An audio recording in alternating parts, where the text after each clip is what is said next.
Seeing your inequities between student groups is a requirement of the LCAP. Because I think all of it, if there's one group that's being treated in a different way. It's not talking about inequities in treatment of students. It's inequity of student progress and success. Oh, so, but that's not an indicator of their own work ethic or their own. No. What am I missing? It says inequities in our system, so it's like referring to like systemic inequity, and like that is a requirement in the state of California. Yes.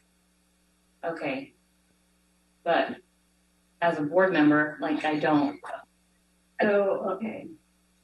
Well, Kirsten, can you finish your thought? You're not, as a board member, you're not. Well, none of us want any of our students to be treated in a different way from it. They all need to get the best education. It's not that we're treating them, it's that they like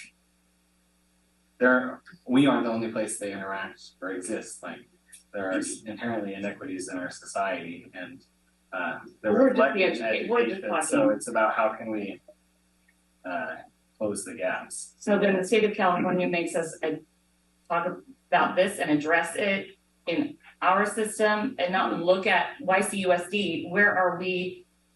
If we're doing something that is not giving them the equal opportunity that they deserve in the best education, then we want to know about it. But right. So I think the other thing though, Kirsten, because we've talked about this, and so when we talk, the state of California looks at our subpopulation, so our English learners, our students who are low socioeconomically challenged, our foster youth, our homeless, and those are subpopulations where they're saying they're not achieving at the same rate, and that's statewide, nationwide. And so that's what they're talking about in terms of analyzing why those subgroups in your district are not achieving at the same rate that you would expect other students. So that's what they talk about in terms of equity, in terms of looking at that and then developing and making sure that the needs of those types of subpopulations are being met. So I think the state of California is looking for equality in outcome. Yes, yeah. And that's not just a state, that's a federal code piece. So I think it's not that, well, that is a question that, are we treating any of those subgroups in different ways? Why are they being suspended at higher rates? So they're asking districts to look at that in terms of, do you have equity? Are you suspending kids equally? Are you, why are some kids more absent than others? So that's the analysis, and that's the equity that they're asking for all kids. Okay, which I totally understand. I'm just saying it's been admitted on page 7 that we recognize that the fundamental inequalities in our system. And so with that first person plural, I'm assuming there's responsibility on YCUSD. So absolutely there is. Okay. So that is why we have to monitor and do what we can to support to make sure those inequities go away. Every school district has to acknowledge their inequities. They exist in every system. Okay, when I saw that, I just wanted to see where ours were. That was all. I'm like, if we got them, then let's see what they are. But it sounds like you're talking about the people groups later, and the numbers in. And Kirsten, that's a fair question, because that is and again, I go back to suspensions, because there are groups of kids that are being suspended at higher rates than other students. And so we do need to look at that. And that is part of what the principals have been charged to look at in terms of their suspension rates. And if there are groups of students who are being suspended at a higher rate, it's awareness and then working to resolve those inequities. Well, and to find the why. Yeah, and that is exactly, and there's the root cause. That is exactly what needs to happen, because you can't just throw something at the problem if you don't know the why. And that is one of the things they have to determine is, why is it that we're seeing our Hispanic males being suspended at a higher rate than our another group. So that is something you do have to recognize it, acknowledge it, and then intervene.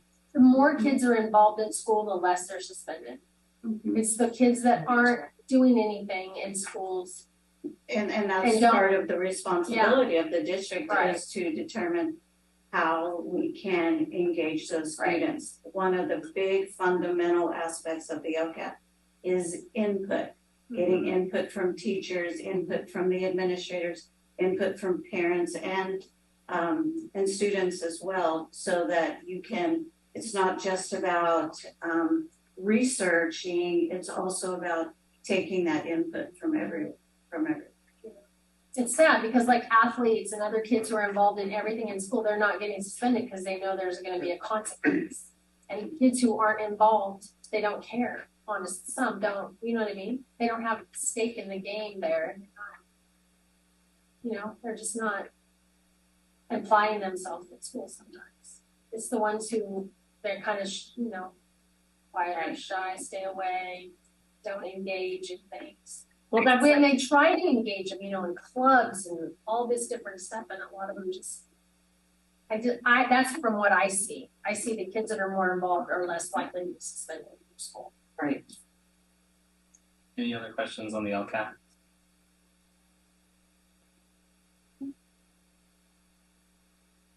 If not, can I have a motion to approve? I'll make a motion, we approve the LCAP. I'll second. On a motion by member Quilty and a second by member Lamb to approve the LCAP, all those in favor? Aye. All those opposed? Hearing none, the motion carries. Same members absent as before. All right, moving on to 10B, adoption of the proposed 2023-24 budget. So this is the same presentation that was given at the last board meeting, and district administration is recommending approval of the budget. Any questions? I think I'm great. With no questions, could I have a motion then to? I make a motion to approve the 23-24 proposed budget. I second. On a motion by member Ciociola and a second by member Lamb. All those in favor? Aye. All those opposed? Hearing none, the motion carries. Moving on to SWAN Math Services for 2023-2024. For what? For what? 2023-2024, the year. Oh, SWAN Math Services, which word? I don't know we asked you that. 10C. So this is a contract we have for additional support in math. We have been working with this organization for a few years now. What is helpful with them is they provide coaching to teachers. Math, the way we learned it in school is not the way, the only way that is being taught, and which is a good thing. We want our students to keep up with internationally with math expectations, but this company not just provides some additional curriculum, but also a lot of professional development and coaching for teachers, which was an identified need for our math program. And it is K-8. And some teachers really like it. They use it a lot. And you visit classrooms. So my question is, what is, how do you gauge the success of this program? Because you had mentioned we've done this for several years. I'm looking at the LCAP and I'm looking at our math scores and they haven't gone up. So how do you look at it and say, yes, this is successful, it's worthy of the investment? It's worthy of the investment because right now, more than ever, our teachers need the extra support and our students need the intervention opportunities. You're right in that our scores have not improved, but we had no test for 1 year to even evaluate whether or not we were, the year that we began using this product, we went into closure. So we didn't test that year. The next year we were on distance learning, which was a struggle. We haven't had an opportunity to show any progress at this point. So this year's scores, we can take a look at, this testing that just took place in May. We would be able to see like in December, when all of that information comes out on the dashboard, we'll be able to review and see if we feel like it made progress. Right now, it would not be helpful to pull it out because teachers are dependent upon it. They use it a lot, particularly for student intervention. And then after that, we can decide if we want to continue with this or look for something else. Right. But we haven't really had an opportunity to measure it under the circumstances. Okay. Is there no further questions? Can I have a motion on item 10C? Make a motion to approve item 10C. I second. On a motion by member Quilty and a second by member Lamb to approve 10C. All those in favor? Aye. All those opposed? Hearing none, the motion carries. Moving on to 10D, Elevo recess support. Okay, Elevo recess support is something that we brought in a couple of years ago, right? Right when we were coming back to help provide some additional structured activities out on our playgrounds for students, and just try to ensure that kids were really engaging in some quality activities. They do a lot of not just teaching of rules, but the social emotional pieces about working cooperatively with others and participating appropriately. Our principals really have appreciated having this group come on and work with students because they feel like it's reduced the number of referrals during lunch recess, and the kids really enjoy it. And part of the purpose of it is to increase engagement so that students want to come to school. Any questions? So reading the third page of the contract with regards to the expected outcomes was the increase in overall attendance, increase in recovered ADA, a decrease in chronic absenteeism, decrease in disciplinary referrals, which you mentioned, and suspension. And as I read that, I was, again, harking back to the stats cited in the LCAP, and all of those have gone up and not down. So again, just, aside from gauging the temperature with the principals, as you mentioned, is there another way to gauge the effectiveness of this program when the numbers indicate that? Our numbers are rough, 100% agreed, but you're gauging that on that first year back, all the information. And that's what you have to remember is we're always a year in arrears on our data. So for example, all of the information from this just past school year, we won't have all of that until it comes out in December. So in December each year, your dashboard is refreshed and you look at that data, but you're working with data from last year. So the data that you're seeing as, you're reviewing the LCAP is data from not this year, it's from the year before. So that's the year we were just coming back. So when we're having to compare that to the pre-pandemic year. So of course, all of the data looks bad. The information from this year will be very telling and helpful to us in making decisions moving forward to the new 3-year LCAP. But we won't get that for another 6 months. You won't get that for So we have no idea. We have some of our own internal data that you can start to look at and judge, but this program has shown itself to be successful on the school sites, and they're seeing a difference and would like to continue. Kirsten, it'll be the perfect time in terms of, I know this is always frustrating because the data comes out so late, but we will be in the beginnings of the development of the new LCAP. And that's why the data is so critical as we're making decisions about what will continue and what will fall off. Right. And you should know your attendance next month, because Yes. the ADA is due, like, what, the 10th? July 10th? We already reported. You already reported the P, you haven't done, they're doing P3 now, though, right? Yeah, yes, but that doesn't. No, they go by P2, right? Yeah. And how was that? And our attendance is way up from Getting last year, absolutely. Mm-hmm. All of our numbers will look better and they will then hopefully incrementally go back to pre-COVID, but we need to improve even beyond that as well. And that's the whole point. This is supposed to be a continuous improvement. Sorry, Nick. No, you're good. It's important.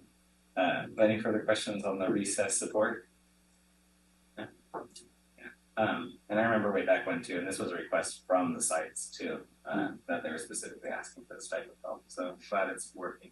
May I have a motion then on 10D? Motion to approve 10D. I'll second the motion. Motion by member Ciociola, second by member Schulte to approve 10D. All those in favor? Aye. All those opposed? Hearing none, the motion carries. Moving on to 10E, Go Math digital license.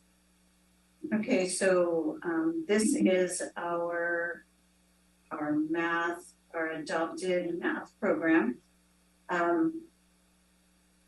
As I don't know if you remember, but earlier in the year I did a presentation and we talked about the cycle of textbooks adoptions. And in that cycle, they're all a little delayed. We should have already had new math materials and be reviewing and adopting.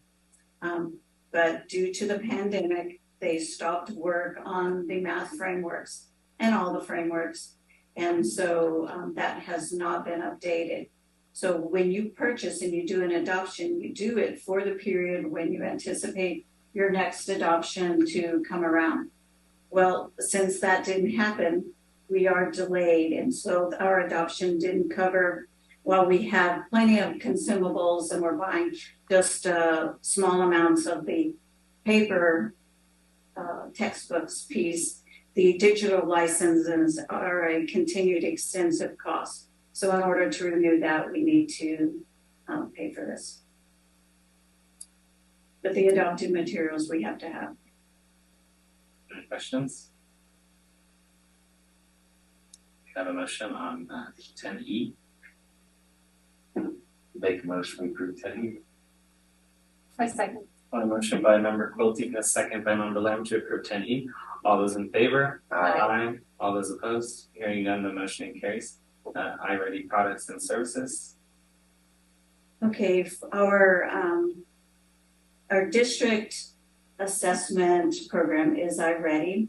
It is a standards-based program. It allows teachers to provide those benchmarks over the course of the year and see the progress students are making towards meeting state standards. So this program has all kinds of assessment and skills practice. It can be individualized to help students meet, and catch up on their personal, improve on their work towards meeting standard, but then also your classroom-wide work.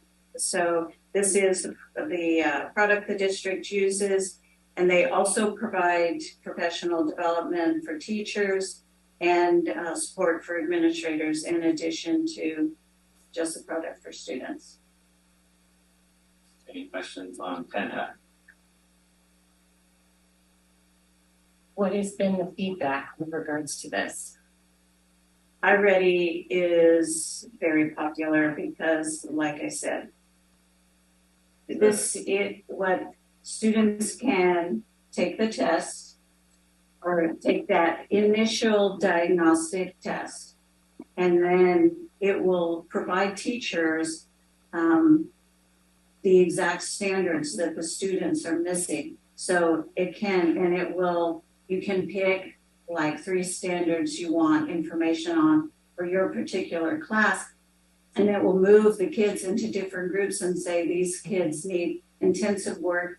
Here are the things that you could do to help these kids better understand this group of standards that you've chosen. these students have mastered it. Here's some suggestions for extension activities for these students. And these middle students could use a spiraled review on these specific aspects of the product. So it really allows you, it moves the students all around and tells the teacher, helps the teacher understand exactly what can be done.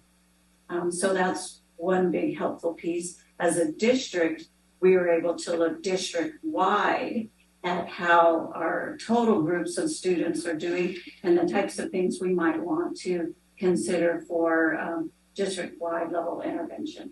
So you're able to get that data more real time. It's real time, and it is the nice thing about iReady is that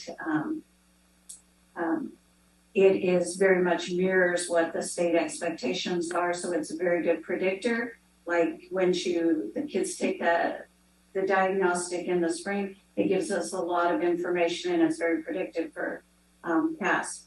The thing that in terms of LCAP, the pieces in LCAP, your iReady data can't be your metric. The metric has to be your state assessment. Right. You can use iReady information in addition to and for planning purposes or for designing your district level interventions. But when it terms of identifying your metrics and exactly whether or not you were successful, you have to use your state assessments. Thank you. The principals are playing they like it and the teachers find Yeah. it beneficial to be able to form their small groups for intervention, and then principals find it very useful to be able to talk about data with their teachers. So But it's not a substitution for classroom it instruction. is not, and it should not be used in that way. Because especially in this agenda, I'm noticing that coming forward with approval are a lot of digital educational programs like iReady, the Go Math component, the Innovative, all of that. It all seems like that one's on the contract. Oh, for Yeah, There's a lot of technology based. and so that one has credit recovery. The one you're talking about, Imagine Learning, that's a credit recovery program, and it's the Independent Study Program product. okay, But you're absolutely right, Kirsten. Nothing is better than best first instruction. Yes. That's delivered from our teachers. Is some of this stuff paid for with temporary COVID fund or not? Or is this mostly just? No, these are houses. Yeah, okay. Any questions, further questions? All ready? If not, can I have a motion to approve? so motion. A second. On a motion by member Ciociola and a second by member Quilty to approve 10F. All those in favor? Aye. All those opposed? Hearing none, the motion carries. 10G, cases for student laptops. Yeah, so we are moving to a one-to-one take-home policy for students for Chromebooks. And to better protect these Chromebooks, we're recommending approval of cases for them. And we are doing a piggyback onto a previously publicly bid contract, the Sourcewell contract RFP number 081419. And so the district recommends approval of this. Make a motion, we approve. Item 10G. Second. On the motion, Chromebooks. Oh, yes. motion by member Quilty and a second by member Lamb to approve 10G. All those in favor? Aye. All those opposed? Hearing none. Yeah, definitely want to keep those protected. Food vendor pricing, Uncrustables. I want to buy a box of something. Yes, that's a big box. Any questions on 10H? Thanks for self-explanatory. If not, can I have a motion to approve? So motion. Whoops, I gotta wait for a second. I second. On a motion by member Ciociola and a second by member Lamb, to approve 10H, all those in favor? Aye. Aye. All those opposed, hearing none, the motion carries. 10I, property and liability premium for the upcoming fiscal year. Yeah, so what you're seeing, a lot of services stuff, and also this item, this is just a lot of our annual renewal contracts. And so this is our insurance for property and liability. We're part of a Joint Powers Authority, NorCal Relief Joint Powers Authority. And this is the protection for our district that low price of $1.2 million a year. Wow. Did we see a pretty big increase from years over So I'll tell you, the insurance market has been getting real dicey, Yes. and for a lot of reasons. Property, fire damage, cybersecurity, so that's a big issue that we're running into. And actually, one of the bigger ones is also sexual and molestation cases. There's a law that basically opened up those cases so they can be eligible for prosecution for like 30 plus years now. So you can see these lawsuits creeping up that happened, incidences that happened 30 years ago. So the market's a little unstable and pricing has gone up. These rates are up just under 10%, which is, we were expecting rates to be much higher than the 10% increase. But so we were surprised only to have a 10%. Some increase, but nothing crazy. Nothing, I don't love 10%, but it's nothing crazy. Well, yeah, but it's like you said, I agree. It's the big talk has been insurance in the past 6 months, or less. Maybe it's more wild in the insurance business. Yeah, it's a hard market out there, especially in California. Yes. If no further questions, I have a motion on 10I. I make a motion we approve tonight. Second. On a motion by member Quilty and a second by member Lamb to approve 10I. All those in favor? Aye. All those opposed? Hearing none, the motion carries. Moving on to 10J, Cadence LLC. Non-public school contract. Are there any questions on it? If not, Just a question with regards to special education. Are we outsourcing special education? Is that what this is? So these are for Yeah. students who can't be served by the district or the county office because of their needs. They're served and referred to a non-public school placement by the IEP team. If there are no further questions, can I have a motion on 10J? No motion. To approve. To approve. Second. On a motion by member Ciociola and a second by member Lamb to approve 10J. All those in favor? Aye. All those opposed? Hearing none, the motion carries. Moving on to AB 1200, required disclosure of bargaining agreement. Yeah, so as described just there, it is a required disclosure anytime we settle negotiations with the bargaining unit. We have two, classified and certificated. You have to report out what the settlement is and what the impact is to the school district. And so that's what this report is. We did one for CSEA already for the 7.5, for the prior raise for 22-23. And then this is kind of the other part of that for our YCTA. So we have a lot of moving parts in the budget, as I kind of described at budget development. This is part of it. We have some of these numbers now. And then as all these numbers get incorporated into the budget, we'll have continued updates. In August, we'll have 45-day revise, which will probably have a little bit more information on how these numbers are shaping out. But anyways, this is the disclosure part of it. Any questions on materials?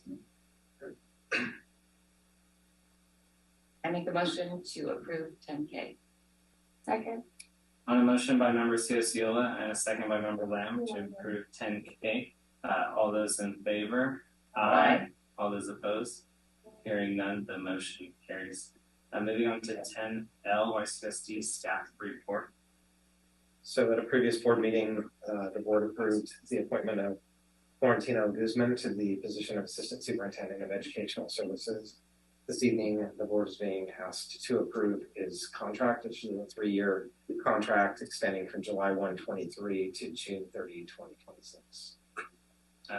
Annual compensation rate of $187,000. That's a requirement Yes, that we orally report. Yes, we do need to compensation. publicly disclose his compensation. So it is $187,000. Consider it orally reported. Any questions? I make a motion to approve I'll second 10L. the motion. On a motion by member Ciociola and a second by member Quilty to approve 10L, the employment contract. All those in favor? Aye. All those opposed?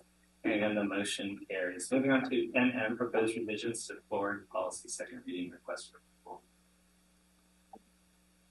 These periodically districts are evaluated by federal this is a federal audit on our board policies to ensure that they are up to date. And when they're not, we have to make the requested adjustments and bring them back to the board for approval. We do update our policies quite regularly by the suggestions from CSBA, but sometimes what CSBA suggests or wants doesn't look exactly like what federal expectations are. When that's the case, we make those adjustments and then we bring them back to board for approval. So all of these are updated based on those requirements. But they don't have so sorry. Can I ask a question? All right. But they don't have any code that can be cited or anything written. As we talked about board policy before, with regards to when there is something that comes down by law or federal, state, ed code to cite it appropriately that says, and one of them has it already cited, that it's coming from as written in EC section 5144. It's not always going to be that way. They might just have a sentence that they expect districts to have in their policy. And they want that to add in or include. It's not always going to be specific to like what you're suggesting. They just want to see certain things in your policies that follow. It's kind of like safe harbor language too, right? Like maybe there's another way to word it, but they're saying if you have it this way, It you've got needs to right. be stated exactly like this. But if there's a requirement, it should be written down somewhere, right?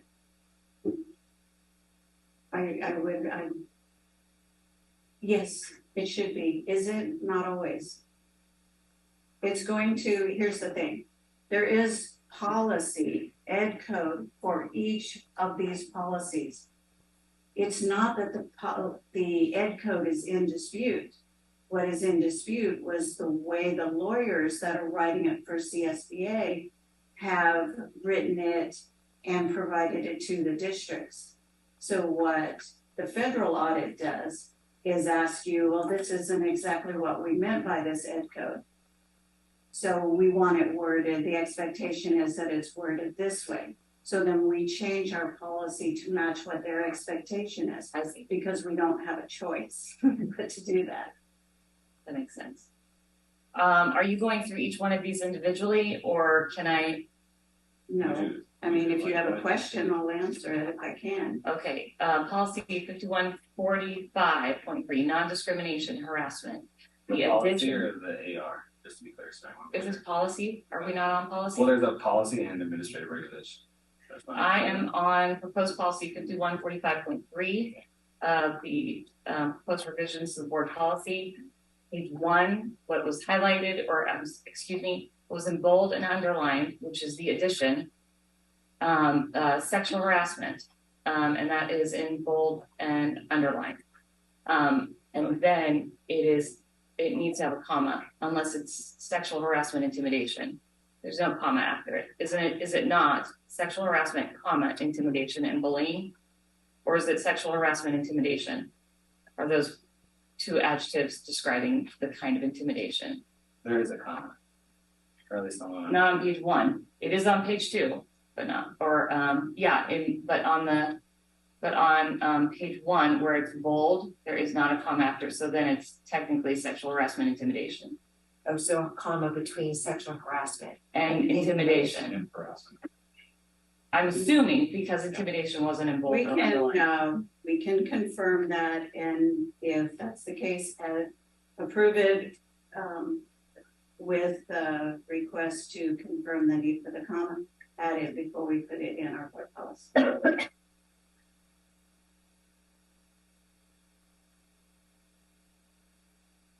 It is discrimination, harassment, sexual harassment, comma, intimidation, and bullying. It's not sexual harassment, intimidation. Right. Well, I'm not sure what that is. It's a comma. Right. Yes. So with the correction of sexual harassment, comma, intimidation would be the request. yes, we need to take that one separately for the amendment. Yeah, I would look the proposed correction, and the rest that stands. Have a motion then to approve with the proposed correction. I make a motion to approve the proposed comma correction. I second. On a motion by member Ciola and a second by member Lamb to approve with the correction as noted. All those in favor? Aye. All those opposed? Hearing none, the motion carries. Capital Public Finance Group 10N. Yes, okay, so this is a request from the board to hire a new financial advisor. And We're losing you? I'm just kidding. yeah, it's not exactly my role. However, I have done some. We are, first of all, we have some existing debt outstanding, so they will help do some administrative stuff for that. In addition to that, I'm just talking about the need for a financial advisor.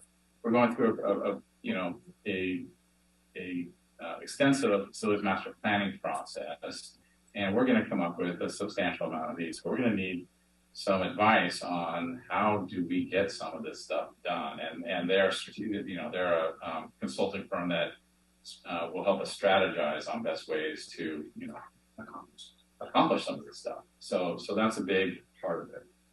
If we ever do go out for some financing, they would assist in that as well. So you see a lot of requests for proposals that, especially facilities has done. This is a request for qualifications because we're looking for not a specific, like a building or something like that. We're looking for a professional firm that has a qualification that we need to do this type of work. And so we kind of, we advertised for this and we received 6 or 7 different proposals, and we analyzed them and we interviewed 4 of those teams and came down to Capital Public Finance Group that we'd like to propose moving forward with.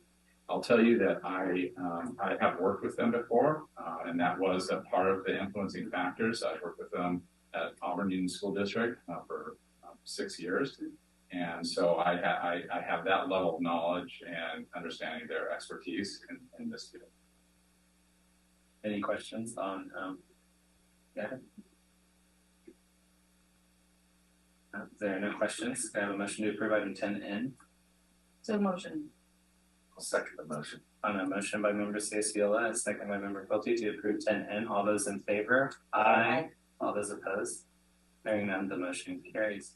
Moving on to board reports, information, and discussion. Were there any committee reports? There are no committee meetings. No. The superintendent has been communicating about ongoing work at the charter school, so I'm sure you've all seen that because I think that's Jasmine's one, so she's not here, but we've all seen the work going on there. Anything else? No written communications from the public. No comments from employee representatives, I presume.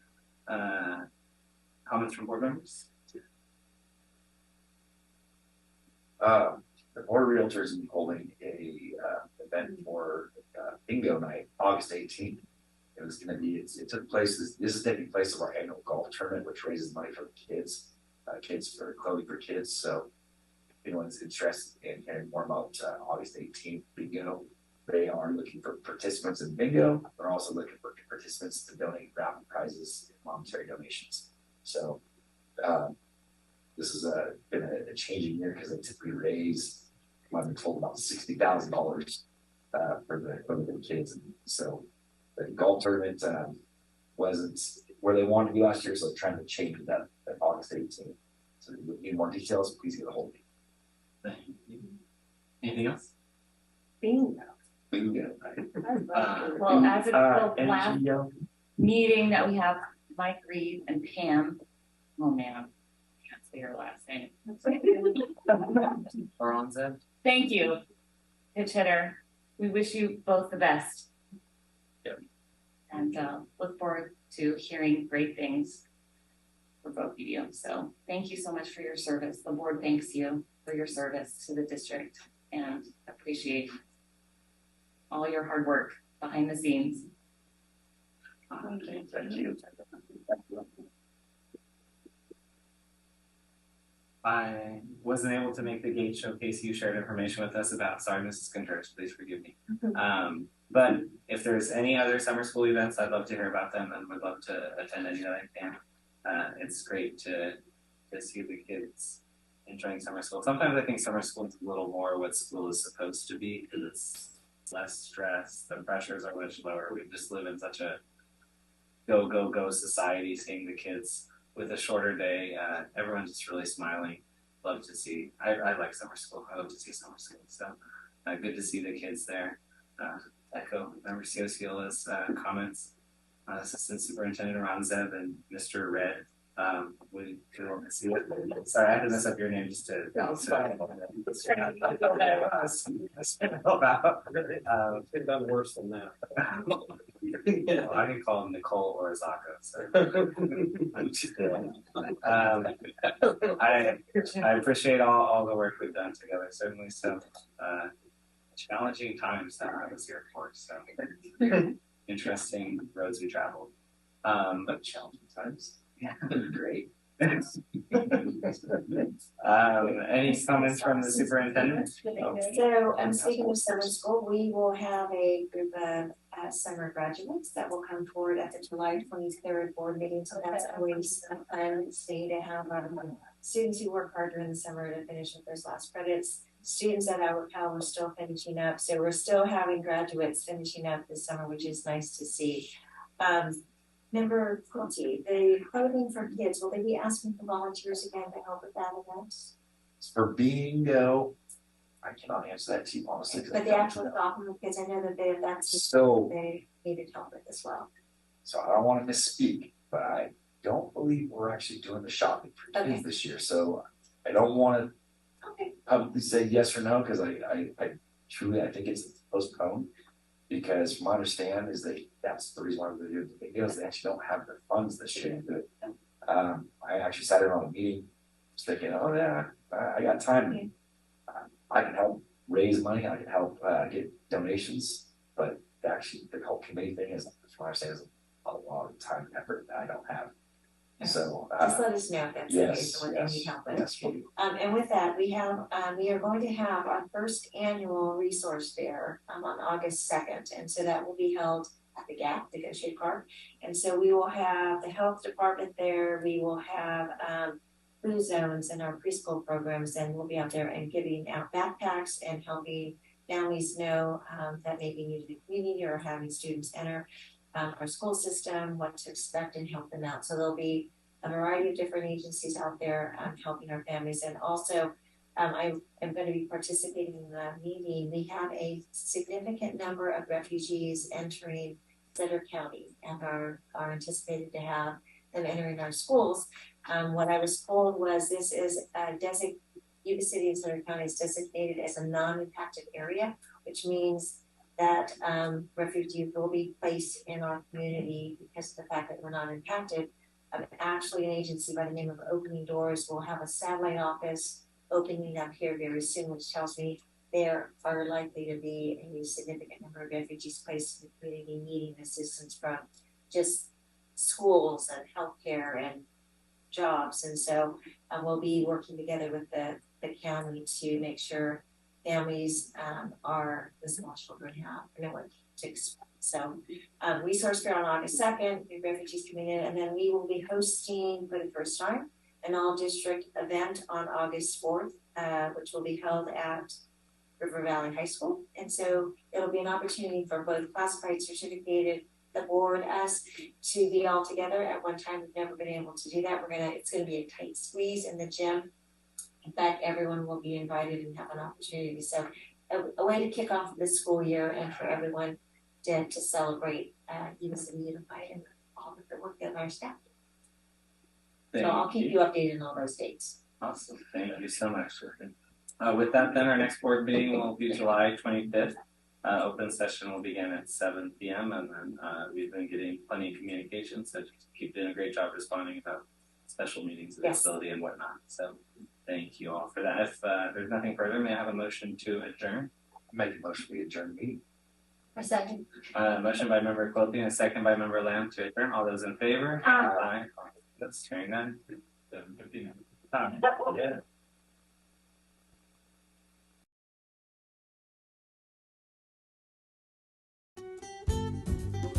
Yuba-Sutter.live's local government live streams are presented by Plumas Lake Self Storage in Plumas Lake, where lifelong local residents are helping other residents keep things safe, providing indoor storage units, outdoor RV and vehicle parking, moving supplies, and Penske truck rentals. Details at plumaslakeselfstorage.com.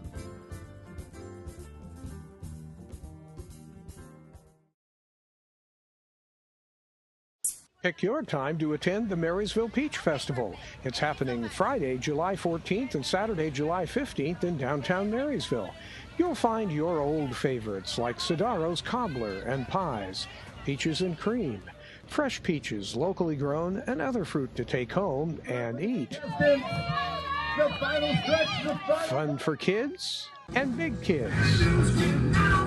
A City of Marysville event kept moving by Recology, Waste Zero, and by Yuba County. Say yes to Yuba. The 23rd Marysville Peach Festival happening Friday, July 14th and Saturday, July 15th in downtown Marysville. A City of Marysville event.